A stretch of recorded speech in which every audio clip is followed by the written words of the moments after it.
নমস্কার। সমসাময়িক আধুনিক কবি দেবেশ ঠাকুরের কবিতা মানচিত্র।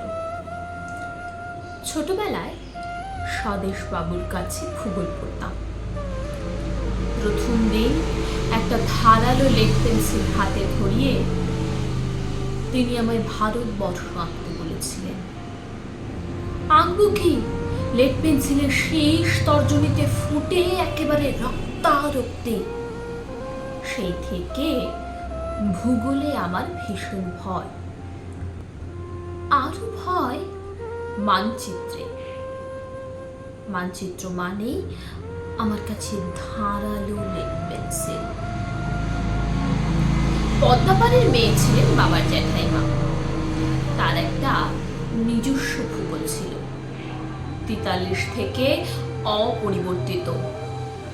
তগো মানচিত্র বুঝি না মনি, রংপুর কুষ্টিয়ারে তোরা কইস বিদেশ, আমাকে বাপের বাড়ি বিদেশ হয় কমনে। ঠাকুমার কাছে চোখ বুজিয়ে শুয়ে আব্বাস উদ্দিনের সেই আশ্চর্য পাখির কথা শুনতাম। বগাকে দেখে বগি কাঁদে, বগিকে দেখে বগা। আয় পাখি, আমরা দুজনে গলা ধরাধরি করি, কাঁদি নীরবে। ঠাকুমা শুনিয়ে যেতেন নির্মলেন্দুর সেই চাঁদ বদনী মেয়ের রনুক ঝনুক নুপুরের গল্প। স্বপ্নে খুঁজে বেড়াতাম সেই পড়শিকে, বাড়ির পাশে আরশি নগরে যার বসত। স্বদেশবাবু আমার ভূগোল শিক্ষক। তিনি শিখিয়েছিলেন সূক্ষ্ম ধারালো লেড পেন্সিল দিয়ে একটা নিখুঁত ভারতবর্ষ আঁকতে। একটা রেখা চিরে গেল লালন আব্বাস উদ্দিনের বুকের উপর দিয়ে, অন্য রেখাটি গেল বড়ে গোলাম আলী নসরত ফতে আলী খানের হৃৎপিণ্ডের পাশ দিয়ে। আফগানিস্তানের মেয়ে ছিলেন গান্ধারী।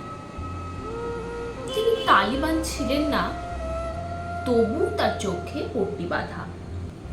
আমরাও এখন বালুচ পাখতুন উজবেকদের কাছে পট্টি কিনে সযত্নে ঢেকে রেখেছি চোখ। স্বদেশ স্যার, সবরমতীর গালের দাওয়ায় কারা গাইছে আজ রামধুন। গুজরাট আজ সমী বৃক্ষ কি লুকোলো ঘরের তুল।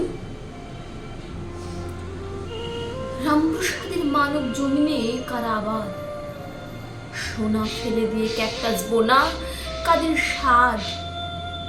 কাশ্মীর থেকে কন্যাকুমারী বিস্তীর্ণ এই জমিনে 10x10 একটা বস্তিকে খুব বেশি। এখন আমরা স্বদেশ আঁকি তার কাটাতে, আঁকতে আঁকতে হাতে আমার রক্ত ক্ষত। স্বদেশ মানে কাঁটার বেড়া লেড পেন্সিল, স্বদেশ মানে রক্ত ছড়া অবিরত। নমস্কার।